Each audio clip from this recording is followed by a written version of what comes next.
fundamental questions of good and evil, justice and injustice, right and wrong. Through these narratives, we seek to understand the complexities of morality, stories passed down through generations, explore the human condition. They delve into our deepest fears, hopes, and dreams, offering a mirror to our collective soul.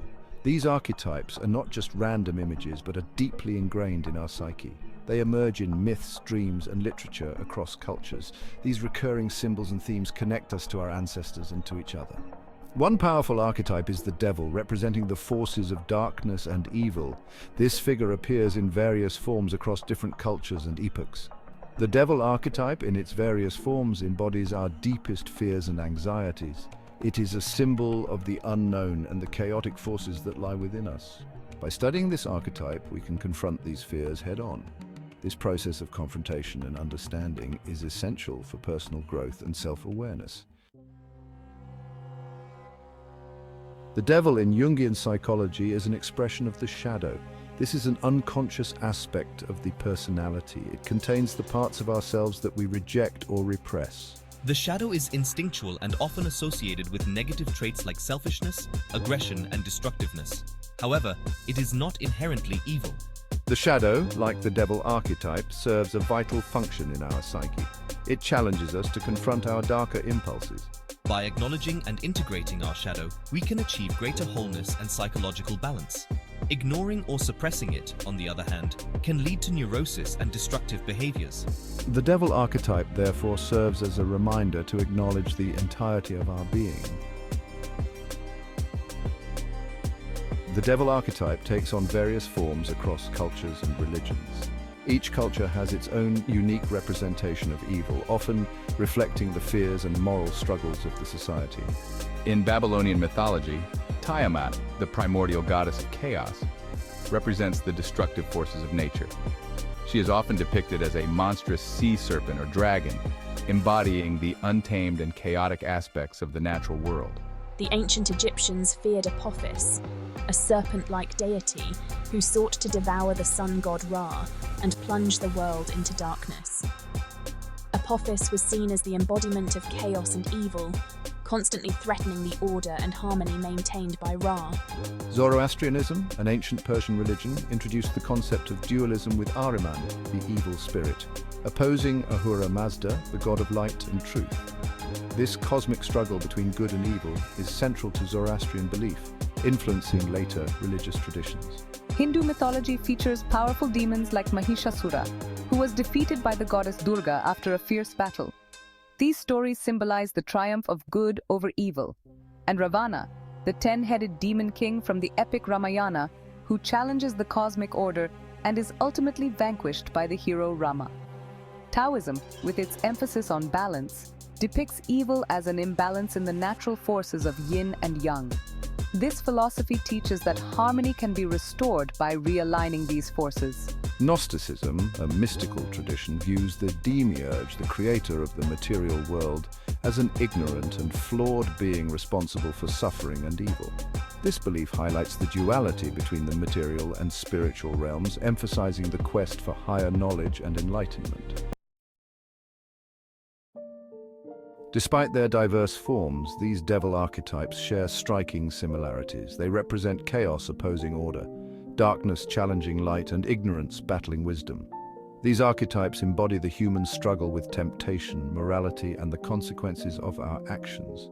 These stories across cultures often depict the triumph of good over evil. This highlights the inherent human desire for order, justice, and meaning. The persistence of these archetypes across millennia suggests they tap into fundamental aspects of human experience. They reflect our anxieties, aspirations, and the timeless battle between our better and darker natures. Section 5, Lucifer's Fall, a cautionary tale of pride and hubris. One of the most enduring tales of evil is the fall of Lucifer. This fallen angel, once favored by God, is consumed by pride. I challenged God's authority, leading to my expulsion from heaven and transformation into Satan, the embodiment of evil. Lucifer's story is a cautionary tale about the dangers of pride and the seductive nature of power. It illustrates the saying, "Pride comes before a fall." When we become arrogant and believe ourselves superior, we risk losing sight of our values and making choices with disastrous consequences. Lucifer's fall serves as a reminder of the importance of humility, gratitude, and recognizing the limits of our own power. Section 6, United we stand, divided we fall. Propaganda and the manipulation of fear. This section delves into how fear is used as a tool to control and influence the masses. The devil archetype is often exploited to sow discord and manipulate populations. This archetype represents the ultimate evil, an enemy that must be defeated at all costs. The phrase "united we stand, divided we fall" has been used throughout history by governments and leaders to foster unity and compliance. It serves as a rallying cry to bring people together against a common foe. By creating a common enemy, often a fabricated or exaggerated threat, authorities can deflect blame, justify oppressive policies, and solidify their control. This tactic is not new. It has been employed in various forms throughout history. This tactic preys on our primal fear of the unknown and our instinct for self-preservation. Fear is a powerful motivator, and when people are scared, they are more likely to accept extreme measures. By emphasizing external threats and demonizing those deemed different or subversive, those in power can create a climate of fear and suspicion. This climate makes it easier to justify actions that would otherwise be seen as unacceptable. This fear-mongering undermines critical thinking, compassion, and social cohesion, making it easier to control and manipulate the masses. When people are divided and fearful, they are less likely to question authority and more likely to follow orders without hesitation. Section 7, the duality within, recognizing our capacity for both good and evil. While the devil archetype represents the potential for evil, it's crucial to remember that we all possess this duality within us. We each have the capacity for both great kindness and profound cruelty. The choices we make, the values we embrace, ultimately determine the path we take. Recognizing our own capacity for evil is not about succumbing to despair, but about fostering self-awareness. By acknowledging our shadow side, we are better equipped to make conscious, ethical choices. We can choose to act with compassion, empathy, and integrity, even in the face of adversity. Section 8. Resisting temptation's lure, navigating the 7 deadly sins. The 7 deadly sins, pride, envy, wrath, sloth, greed, gluttony, and lust, represent common human failings that can lead to destructive behaviors. These vices are often depicted as temptations that lead us astray from a virtuous path. While these temptations are a part of the human experience, we can develop strategies to resist their allure. Cultivating self-awareness, practicing mindfulness, and seeking support from others can help us navigate these challenges.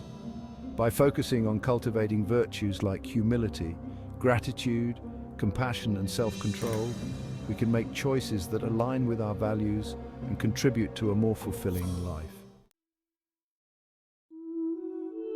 Section 9. Embracing virtue, transcending perfection, a path to inner harmony. The pursuit of virtue is a lifelong journey, not a destination.